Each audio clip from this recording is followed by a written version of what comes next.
Welcome to the American Nightmare Podcast, episode 41. Yes, welcome, children. Welcome.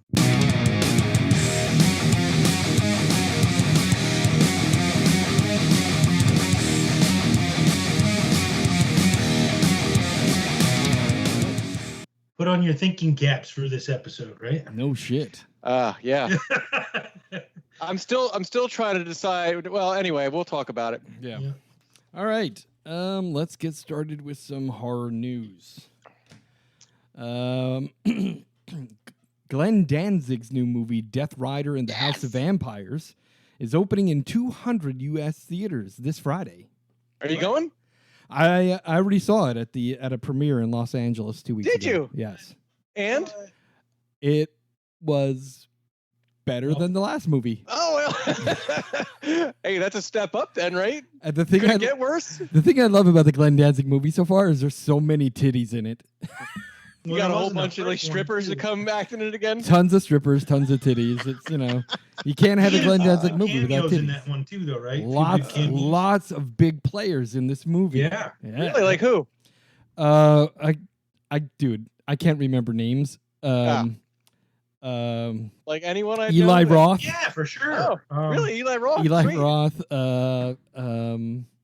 Matthew McConaughey? No, that would be great, actually. One of the zombies guys was in the movie too, right? Yeah, there was a bunch of people in there. Let me just, let me look it up because I can't remember. I'm getting old and I just can't.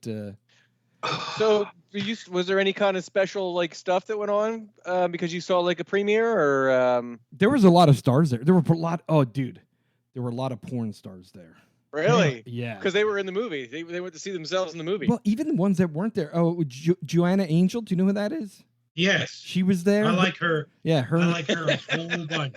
Her and her husband. She's So gonna be. her up. Let me dude, write that down. Just the. Oh no, I like her a whole listen, bunch. She's at Platinum Plus this weekend in Pennsylvania, Friday night. Really? Yeah. Really? She says she will accept cash or Wawa hoagies as tips. Nice. What? Yeah. You know I'm going to be smuggling a hoagie in my Oh, pocket, she's Joanna. like one of my all-time favorites. Yeah, I love her too. Eli Roth was in there. Danny Trejo, of course, he was in the trailer. You saw her there. Yeah. Julian Sands. He played the Warlock. Yes, yeah. Oh, really? That's actually a good movie. I like that movie. Yeah. There's a professional wrestler. His name is Sean Waltman. What does he wrestle as? Unfamiliar. I don't watch it. Not that there's anything wrong with it. I just don't watch it. I used to, not anymore. The one girl from the vampire girl that bathed in blood in the first movie. She was in this one. Oh, yeah, nice. She is. Yeah. Leaving was in the movie. He had a small cameo. Yeah, there was a bunch of people in there. It's nice. I mean, and it was better than the last one. Yeah, it was better than the last one. There's a Slightly though. Yeah, not by much. Let's put it that way. Yeah. It's still a B movie. But it's not an anthology. Like the last one was like an anthology. This is just one no, movie, there's a full storyline. Yeah. Death Rider and the House of Vampires. It was pretty cool. Danny Trejo as a vampire. A lot of vampires in there. It was very good. I mean, Sweet. it was entertaining. It was entertaining, but the other one was too. But it was really corny. This one was less corny, a little more entertaining, and it's obvious that he had more help from other regulars in the B horror movie genre that helped him out. Cool. I have to watch it. Yeah. New trailer for a movie called Shelter in Place. It's going to be it's a horror movie taking place in the Hollywood Roosevelt Hotel down there in Los Angeles. Pretty nice. The trailer looks pretty good. And a summary of it says a honeymooning couple gets stranded in a Hollywood Roosevelt hotel and learns that there's more to fear than just cabin fever. It's going to be available through online streaming services and digital on demand starting September 14th. I'll post a link to the trailer up on the website along with this podcast so that this way you can check out the trailer. Okay. They've decided to release Halloween Kills on the same weekend as Venom, Let There Be Carnage on October 15th. Ooh. It's a bad idea going up against Carnage, man. Yeah. Yeah. They really that's tough. should push it a weekend. Yeah. I mean, and because I wasn't as big of a fan of the original Venom as I wanted to be, if I had to choose between the two, I'd probably go see Halloween Kills before I go to see Venom Maximum Carnage. I would too, but still, a lot of comic book nerds out there. And the Yeah. original, as sucky as the original Venom script was, it still made $500 million. So It did. And it's you're looking at the same audiences. You know, there's a lot of crossover between the comic book nerds and the horror movie nerds. So it'll be an interesting weekend, and it might hurt. I think it might hurt Halloween more than it'll hurt Venom, unfortunately. Yeah, for sure. I think you're right. Yeah, I think you're right. Yep. There's more of a draw for the comic book movies than there is for horror. Right. Regardless of what horror it is. Right. CinemaCon footage reveals Ethan Hawke as a mask-wearing part-time magician that kidnaps and murders children in the movie The Black Phone. I saw that today. Yeah, I saw that today, and I want to see more. Dude, that trailer, looks pretty good. And I read that. They have a trailer for it? They have a trailer for it. It was shown. Really? Yes. CinemaCon. What's it called? It's called The Black Phone. That sounds awesome. Now, I watched an interview with Ethan Hawke. He was talking about this movie, and he's also going to be in the Moon Knight TV series on Disney Plus. That's a Marvel character, right? Yes, or Moon Knight. DC character. Marvel character on Disney Plus. What's his name is playing Moon Knight. We don't know what character he's going to play, but he basically said in an interview that Oscar Isaac, that plays Moon Knight, came up to him somewhere and just said, "Hey, I like you. Do you want to be in Moon Knight with me?" And Ethan Hawke said, "Yeah." So now he's going to be in Moon Knight. I don't know what character he's going to be, but so Oscar Isaac joins the crowd of people who played two different characters in the Marvel universe. Yes. So I'm excited. I'm excited for it. I don't know, man. The Marvel universe, the MCU with their TV and shit. I don't know if you watch the What If is good. I didn't watch the new one. But did you watch the Spider-Man fucking trailer? Oh my god, dude! Holy shit! Yeah, that looks really good. And they didn't even show a lot, like unless you pay, like apparently people like freeze framed it and stuff like that. And we're able to pick out a bunch of the Sinister Six, but I only saw like one. There's 5. There's 5 of the Sinister Six in that trailer. All I saw was Doc Ock. That was it. There's the Lizard. I didn't see him. Yeah, he was behind Peter, and he reached out from the dark to grab him, and there was a force field in between the two of them, so he couldn't get him. So I saw the Lizard. I saw Electro. The yellow lightning is Electro. And there was a giant black cloud of dust, which is Sandman. And then you have the Green Goblin, and you have Doc Ock. I saw the grenade, so I knew that was... And you heard William Dafoe's laugh. Oh, that's right. That's right. Playing the Green Goblin again. Yes, I can't wait. And apparently, but he died. Didn't he die? He died though, right? And his son, right? Allegedly. And so did Doc Ock. But the thing is, it's a different universe, right? According to what Doc Ock, the guy that plays Doc Ock, he did an interview and he said, "Hey, my character picks up right where it left off at the Washington Bridge. So whatever happens with the time and space, he's not dead now. He came from another universe." Well, it's kind of crazy because, and I said to a friend of mine, I said, when you watch a lot of Rick and Morty, your brain starts to function that you understand all the different possibilities. So when you see that happen, it's like, well, it's a different timeline, it's a different universe. Yeah. Anything's possible. Yeah, so I'm excited for that. Yeah, it looks really good. Anyway, so The Black Phone, directed by Scott Derrickson, the director of the original Doctor Strange movie. Oh, really? Yeah, he was the director of the Doctor Strange movie, and he wanted to do Multiverse of Madness, but because he wanted to make it a horror film, that opposed what Marvel wanted to do, and they let him go, and they brought on what's his face, the director of The Evil Dead. God damn Sam it, Raimi. names. Yeah, Sam Raimi is directing Multiverse of Madness. I thought it was so it's not going to have the horror elements that they originally promised. You know, it's funny. There's still rumors that Shumagorath is going to appear. So yes, it will be somewhat horror, but it's not going to be strong horror like Derrickson wanted to do.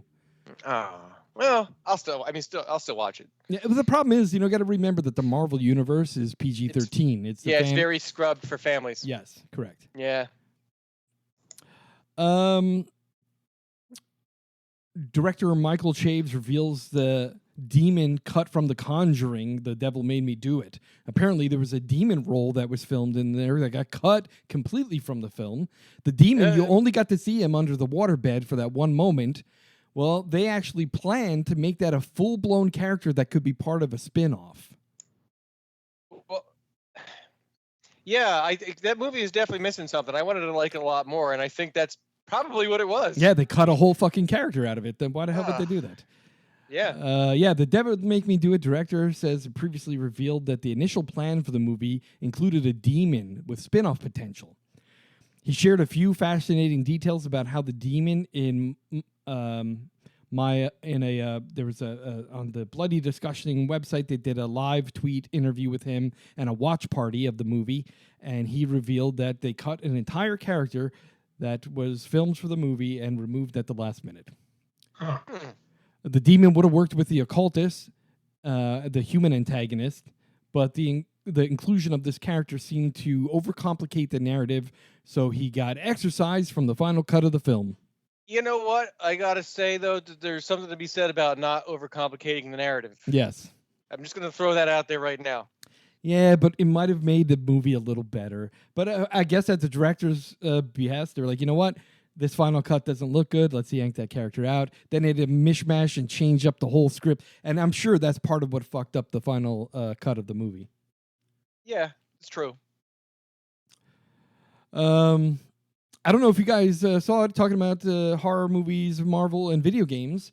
They have announced the Marvel Midnight Suns video game, the trailer sneak preview 2 days ago, and boy, it looks awesome. Doctor Strange, Ghost Rider, Blade, and more all team up to face hell on Earth as the rising of Lilith from hell. And before the Darkhold is completed, it's a tactical RPG that's set in the dark side of the Marvel Universe. Now, I don't know if you've ever read the Midnight Suns comic book, but whoa, is it awesome. And this video game looks amazing. That sounds awesome. And what is it going to be for all consoles? Yep, it's going to be for PlayStation 4, PlayStation 5. It's going to be Xbox One and whatever the Xbox X or whatever, yeah, whatever the is. fucking new one is. Yeah, that sounds awesome. Yeah, but you've got to watch the trailer, man. Holy shit. What was the name of it again? It's called Marvel's Midnight Suns. The trailer is freaking amazing, and I'm really excited to play this game. Yeah, that's got like all the elements that I like: RPG and horror, comics. Dude, it's got the new. I don't know if you've read any of the new Ghost Rider comic books, but they have what do they call him? He's in outer space or whatever. He's like a interplanetary Ghost Rider. Oh, yeah, I can't remember the name of him. They should get Nick Cage to voice the video game character. That'd be awesome. Yeah, it looks really good. Tactical RPG. Awesome. Just a little side note here. If you love the Jaws franchise, the entire franchise will appear on Netflix during the month of September and October. Oh, sweet. Yeah, starting September, the entire catalog of the entire Jaws franchise will be there. Now, not to say is there more than 3? 5. Oh, yeah. There's 5, right? Yeah. Really? I don't think I ever saw 4 or 5. Jaws 3 was a 3D movie. The 3D, then there was Jaws the Revenge with Michael Caine. Is that really? Yes. I don't think I ever saw that one. There was also, what was the one with Jaws 5, Jaws Goes to Space? Sam Jackson was in one of them, right? Wasn't he in one of them or something? Really? No, that was the other shark stupid movie. No, I don't remember. Let's see. We got Freddy versus Jaws? Yeah. Dennis Quaid, Louis Gossett Jr., they were in That Jaws was the 3D one. Yep, that was Jaws 3 3D. Yeah, I remember. 1987, you have Jaws the Revenge. That's Jaws 4, which went down. That was Michael Caine. It was often called one of the worst movies ever made. It was. Wow. Yeah. Yes. Or Michael Caine. Yeah, I guess that was it. Yeah, Sam Jackson was in that shitty movie. That other fucking rip-off one. Anyway, Jaws to me, Jaws 1 is awesome. Jaws 2 is okay. Don't bother watching anything else. Blumhouse promises sneak peeks and surprises for this October's virtual Blumfest celebration.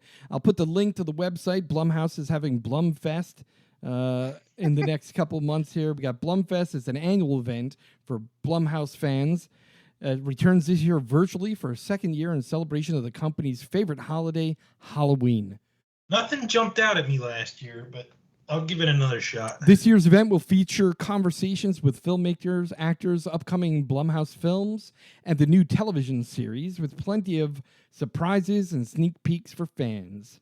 Blumfest will be bigger this year, and they're giving away some crazy shit.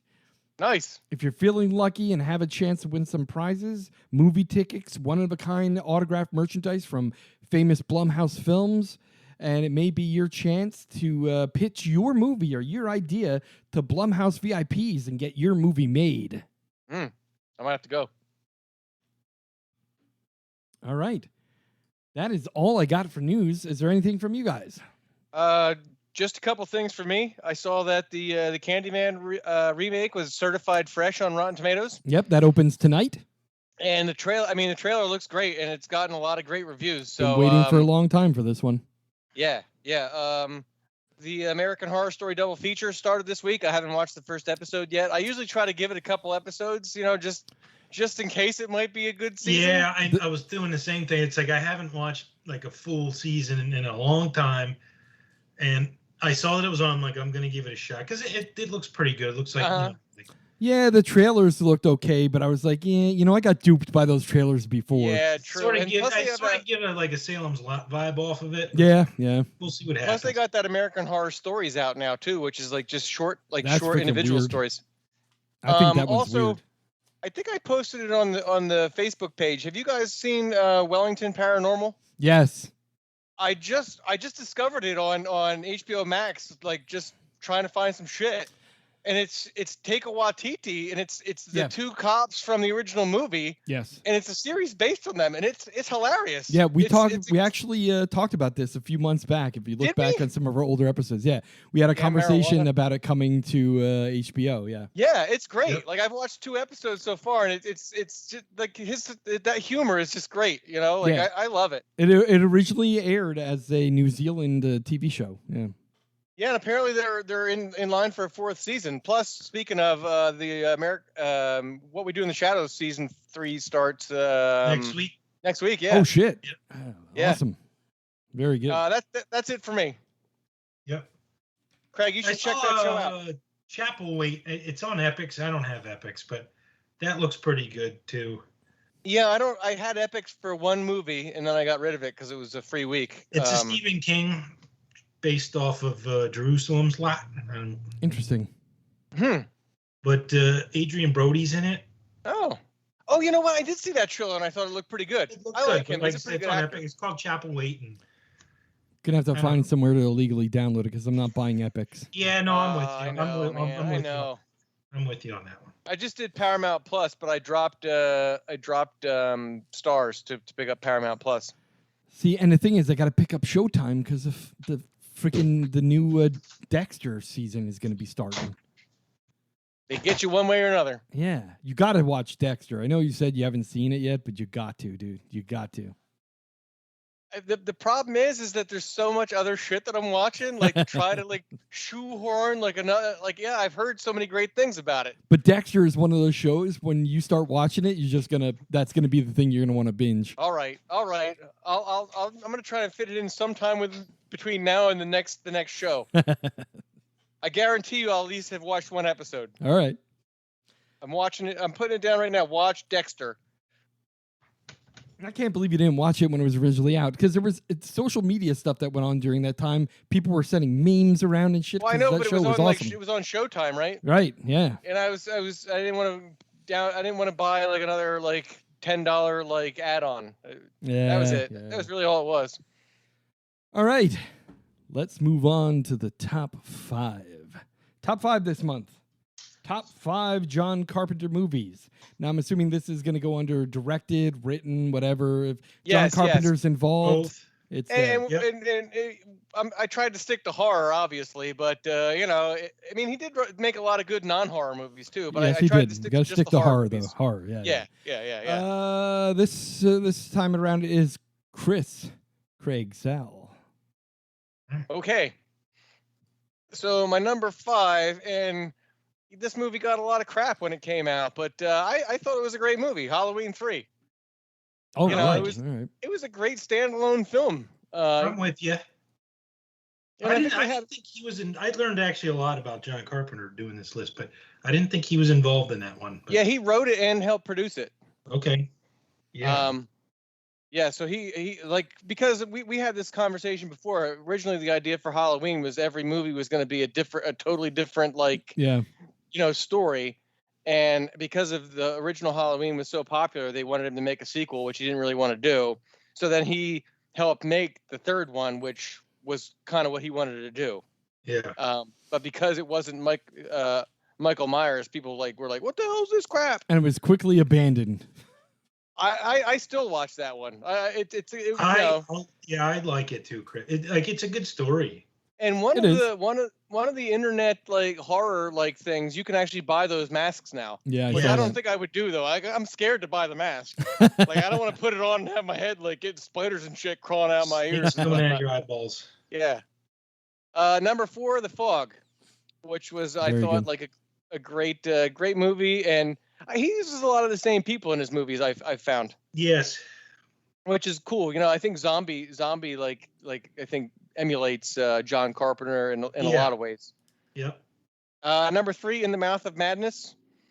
Okay. I thought that was a great movie. There's so much weird shit that took place in that movie, and I really appreciate Sam Neill as an actor. And he does good horror. Yeah. Number 2, Halloween. I mean, it's it's in almost every list that we have that involves Halloween or slashers or not a whole lot needs to be said about it. Right. And my number 1 is The Thing. That movie just blew me away when I saw it the first time. I mean, I was scared. I mean, it was creepy. It was foreboding. The practical effects were just top notch for the time period. Yep. It was such a great movie, and I didn't know until we had the first conversation about it that was actually based off of an old black and white movie. Yeah, I had no idea. It's funny as part of being an old man, I'm starting to enjoy I always like to people watch, but I used to sit around with my father-in-law years ago and sit at the mall and people watch. But now I've got this thing where I absolutely love watching those reaction videos on YouTube, watching people react to stuff. And I watched this one girl, she does this thing, Millennial Movie Monday. She's a young millennial, and she's never watched any of these movies from the 80s really? and 90s. Oh, that's awesome. So she watched The Thing a couple of weeks ago, and I loved her reaction. She was grossed out, screaming. It was the best. And I'm like, I love watching people watch old horror movies. That scene where they test everybody's blood, I still jump. Yeah. I still jump, even though I know it's coming. I sit there on the edge of my seat. I'm like, oh shit, here it comes. Great movie. Probably one of my favorite movies out of every movie, but that's good. So that's my top 5 John Carpenter horror movie list. Awesome. Okay. Right. My number 5, I went with They Live. That's a great one. Roddy Piper. Yep. Love that one. For sure. Really, I mean, wasn't really hard. I mean, ish kind of is. Yeah. It was sci-fi. I was on the fence with that. I was on the fence with adding that to my list. It was sci-fi. I mean, it was kind of horror because they had that skeleton look about them. So existential horror. Yeah, existential horror. Yeah, the horrors of society. Yep. Eat, obey, drink, obey. Right. Watch, obey. Number 4, I went with The Fog as well. Nice. I don't know. Did he have his mitts in the remake? I don't know. Long ago, but they did a nice job with the remake. I thought so. I don't know if he was involved or not. He was not involved in the remake. No. But they pretty close. They did it justice, I think, the remake of it. But I agree. Number 3, I went with The Thing. Nice. For obvious reasons. And I learned this, I didn't realize it, but number 2, I went with Christine. Nice. I didn't realize he had his mitts. Yeah, he directed it. Yeah, I didn't know that.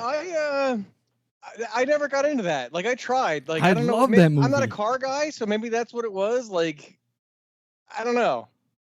I just like the characters. Like, he was such a creep, right? Yeah. Yeah.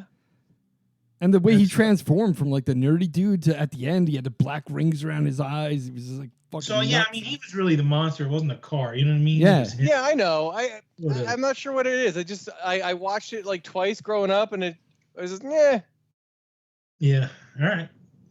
And number one obviously is Halloween. Nice.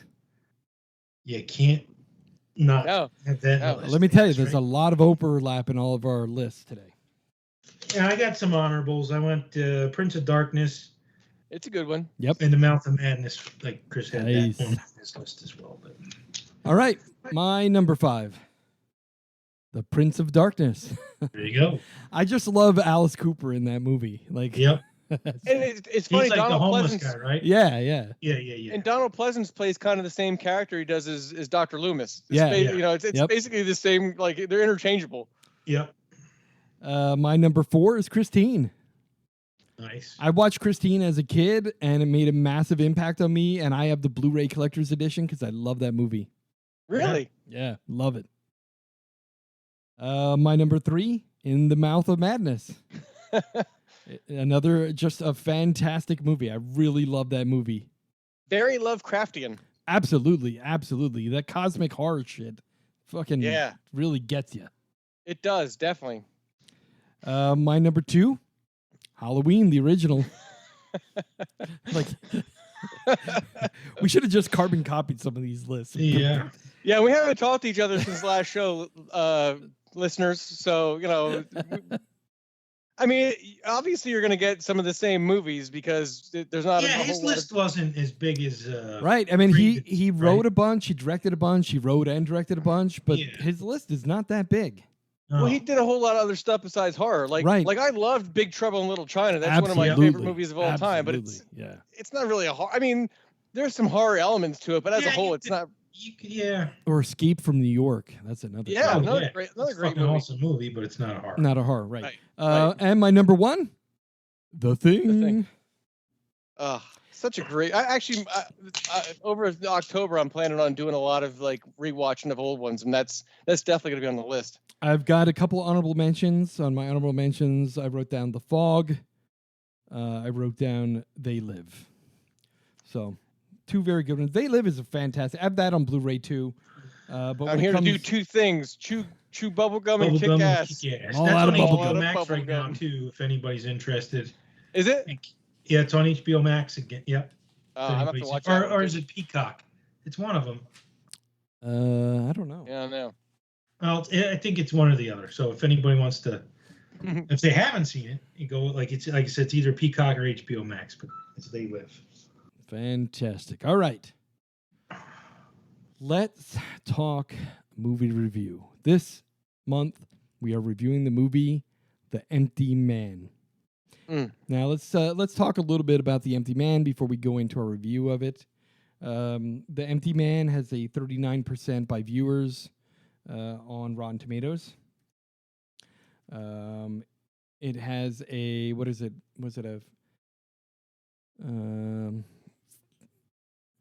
six out of 10 on IMDb. And the summary of this one is on the trail of a missing girl, an ex-cop comes across a secretive group attempting to summon a terrifying supernatural entity.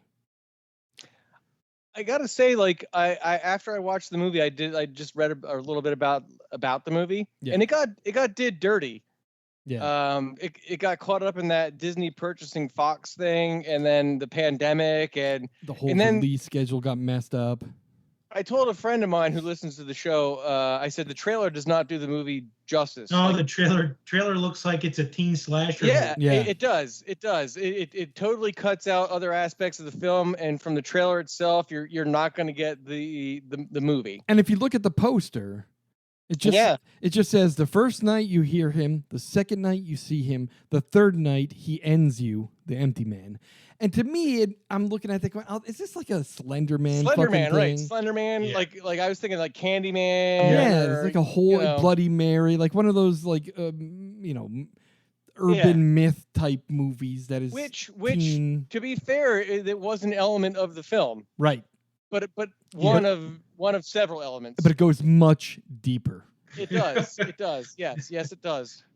Oof. And that's why, like, I up until like today, I was still sitting there. I'm like, it reminded me of like after we watched Hereditary or Midsummer. Like after I watched them, it took me like a day or two to fully digest what I had watched and think about it. And seriously, I think I need to rewatch it again. Oh yeah, no, I definitely to catch some stuff. All right. So a little background on this. So this movie, released in 2020. It's a supernatural horror film. Based loosely on a graphic novel by the same name, published by Boom Studios. It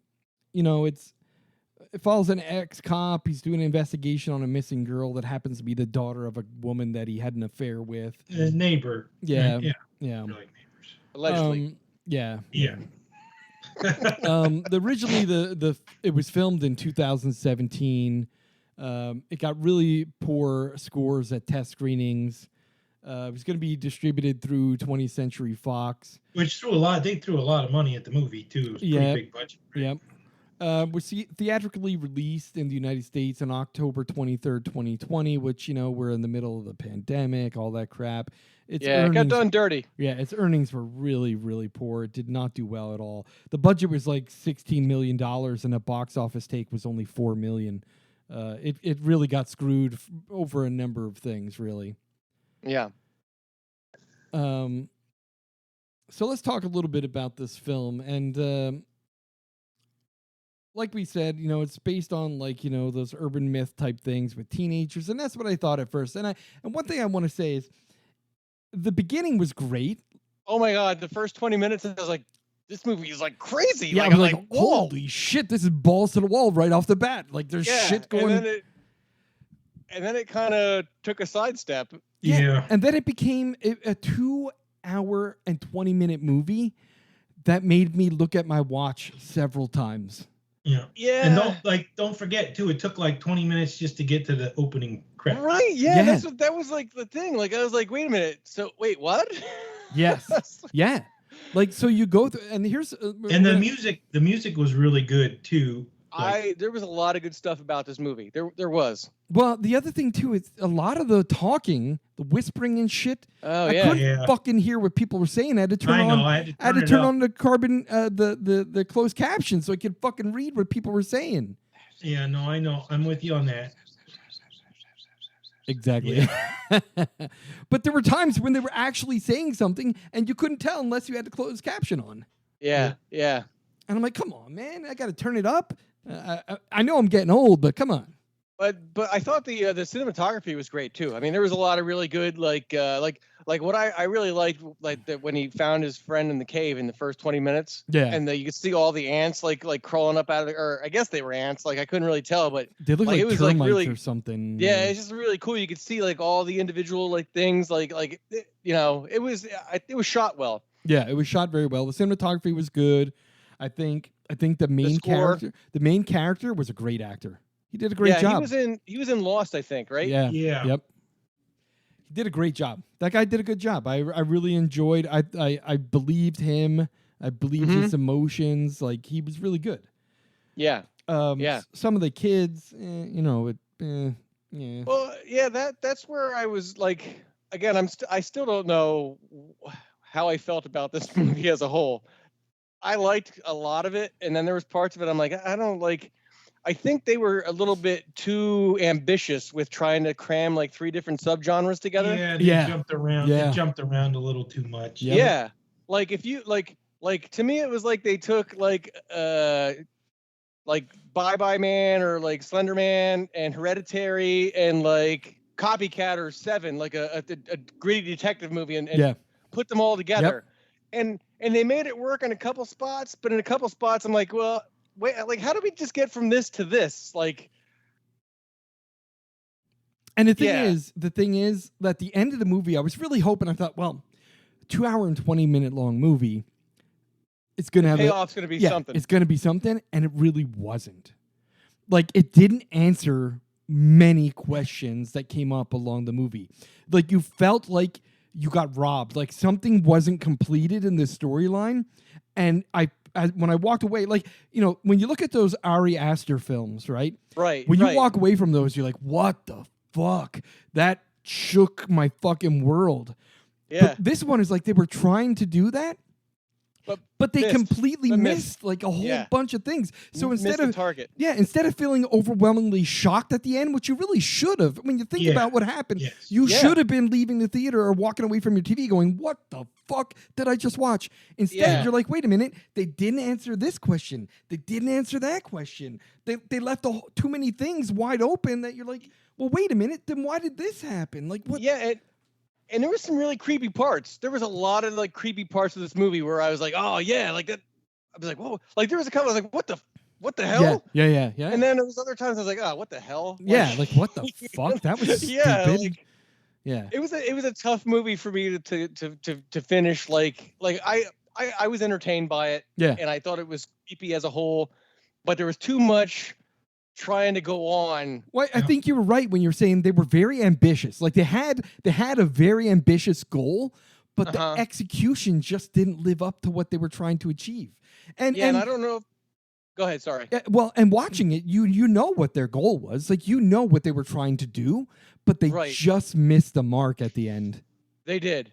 And I thought that guy was a great actor. Yeah. And I thought he played his part well, but I think throughout the film, they didn't make me care enough about his situation. Right. I mean, the movie, you know, the symbolism in the movie was grief and suicide. And they didn't show the connection between him and his wife and his kid. Right. And then they were trying so you couldn't empathize with them. Right. So because what they were trying to like sell was like the empty man comes to those who are in like dark places in their life and certain ones, which, you know, he can. And I was like, well, I get that, but they didn't make me feel that for him. Like they didn't make me feel bad for him at all, really. Like, you know. Yeah. Right. I don't think it was his fault. It was a script, maybe. Right. And it was at the end, she's like, oh, well, we realized that sorrow or whatever was the key. And it's like, yeah, but I didn't fucking realize. Like, I realized that his wife or something died because he had the ring inside the medicine cabinet. But like you felt no connection. There was no. And he was cheating. He was cheating on her too. And again, it's like supposedly, like again. Yeah. So that was where that weird thing at the end happened, where, like, again, this might be a spoiler. So like, if you want to see this movie, and I'd say watch it. Like, I'm not gonna say don't see it. It's a decent movie. Be prepared to be a little bit bored and maybe wanting to fast forward a couple times. Right, but so at the end, like she basically told him, like the life that he thought existed was they created for him. Yeah, you know, and so those things, like I was like, so they didn't really happen. They just made him think they happened. Like he didn't really like bang that girl's mom. They just like, and that's what that like the dude, the pastor of that cult was trying to tell him is like if you repeat something often enough, you know, it becomes a reality, which is kind of true. Yeah, like it got a little bit metaphysical there and. Well, yeah, I mean, it's just like the power of the mind. It's like, the secret. But I didn't sort of like that. Care. If you will something, and it works both ways. Right. Like if you think stare negatively, in the abyss, sometimes it stares back. Yeah, and you can think negative things and. Right, but I didn't care enough. They didn't make me care enough about what he was feeling to be that invested in. Right. And the outcome. Well, and then you realize that's a fucking waste of a 2 hour 20-minute fucking movie. Like they could have put a little effort into that. Well, yeah, because that whole spot in the middle with the kids. Yeah. And the whole thing where I thought it was like Candyman, like that. It was loosely attached to the final story. Very loosely. As far as I'm concerned, that whole scene with all the kids meditating outside and looking at the girl, and that was a waste of time. It was a waste of time because you could have done more character development. You could have made the viewer, have some sort of emotional connection to the main character, to what he thinks happened to his life, rather than that fucking scene that was like, it was almost like a misdirection if you think about it. Like they're misdirecting you into thinking a red herring. It's like it bothered me. It bothered me. Well, and that's why that cult leader. I don't know if you guys recognized him too, but yes. Yep. Yeah, he was in like Dodgeball and like Office Space, and it was great. As soon as I heard his voice, I'm like, that's the dude from Dodgeball. Right. And I think that's my problem with the movie. There was a lot about it that I did like, and I wanted to like it more, but there was so much holes and wasted movie because it was a little over 2 hours that like I was like, it could have been much more. It could have been. And it's funny because it says if you look at the history of the movie that it was tested very poorly with test audiences. Apparently they didn't take any of the fucking feedback. It's hard to pull off a 2-hour horror movie. It really is. Absolutely. But you got to grab a hold of the viewer. You gotta reach out and grab them, and you gotta yank them around a couple times during. And they did that with the first 20-minute scene. Right. I was pulled in. That's why blew my mind. I stayed. Blew my mind. That's why I stayed. Yeah. Like I was like, what the hell? Like that right before the credits. Yeah. That whole scene right there. Like at the end, I was like, whoa, what the? Yeah. I did not see that coming. And then when the credits come up and say The Empty Man, I'm like, whoa, that was only the fucking introduction to the movie. This is gonna blow our fucking brains. Yeah. Nope. And total disappointment. And there is a tie in between the beginning of the movie and the end of the movie, but it takes forever to get there. Yeah. And like it was the long way home. it was like it was tough for me. Like I all day long I'm like, I don't know what I would rate this movie. Like I did like certain aspects of it and it had potential. Well, I tell you this much, the things that are going to affect my view and my rating of the movie are these three things, right? The length of the movie. Mm-hmm. The inability to keep my attention. Like if I checked my watch 3 times, so that tells me it made me bored at least 3 times, enough to look at my fucking watch. Like I should not be doing that. If they're doing their job at the very beginning when they kind of grabbed me and whoa fuck, I dimmed the lights. I'm like, yeah man, this is gonna be awesome. Yeah. Nope. And if they would have just kept that movie there in like the snow and stuck in the cabin and like with that dude like kind of losing his mind and shit. Yeah. And to be honest, that freaky like demon skeleton thing in the cave, like I was like freaked out by that. Feature. It was like weird. And there was like he had all those fingers and shit. It looked like he had like 10 fucking fingers and and that hum that it's like he was a little bit bigger than a human skeleton. Yeah, it was like. Yeah, like that was cool. Like I was in. I was like, yeah, this is cool. This is cool. And then like I was like, wait a minute, what? Flash forward to modern day high school. Like what? Like right. And then right. So then the third thing is it's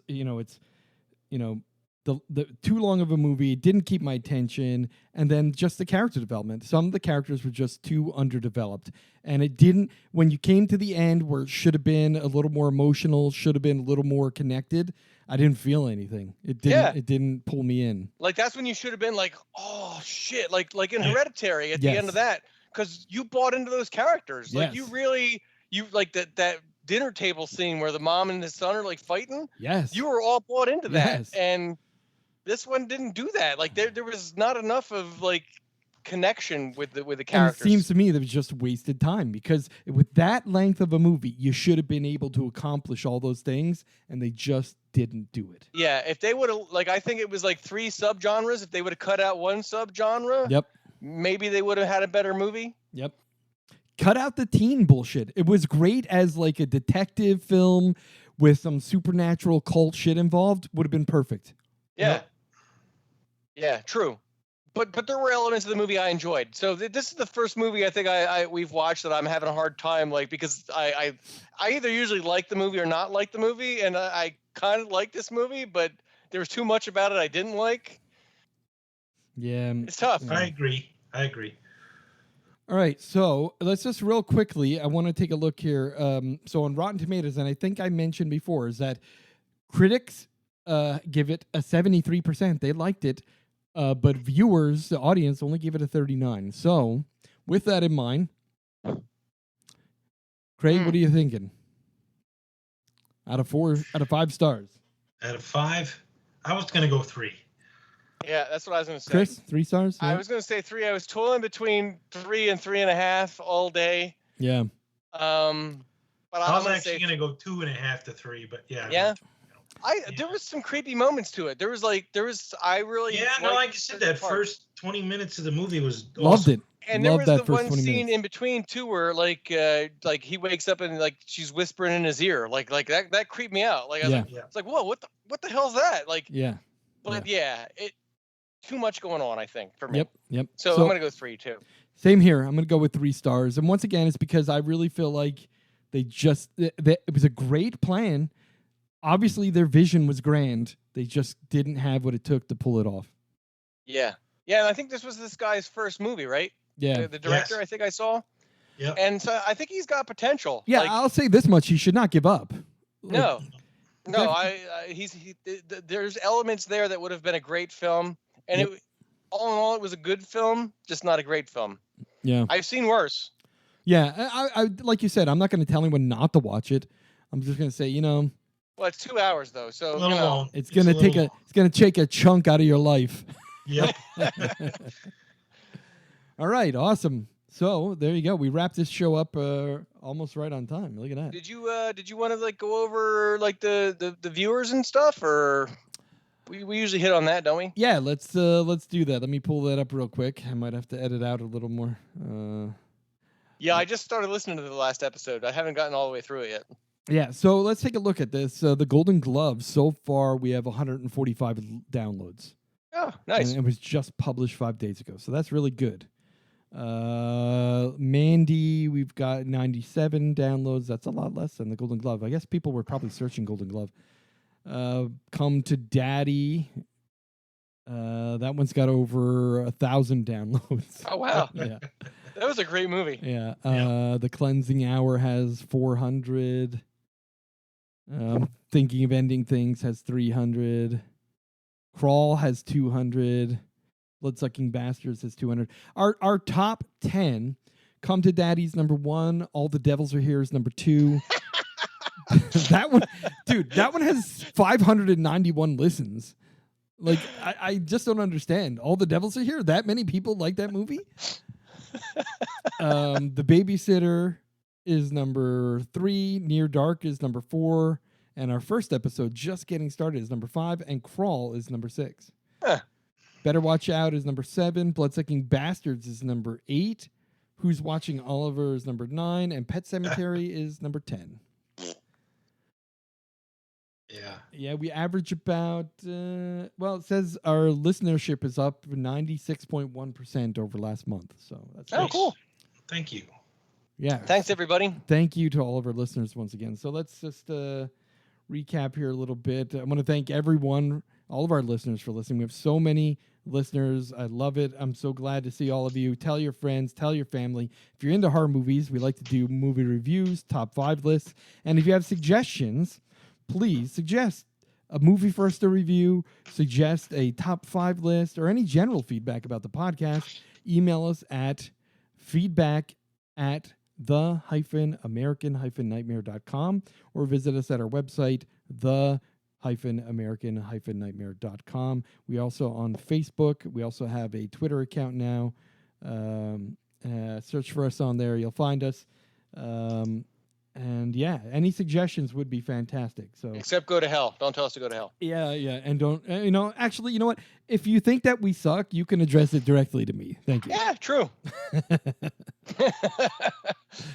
All right, so until next month, thank you everyone for listening. Good day, eh? Hey, thanks.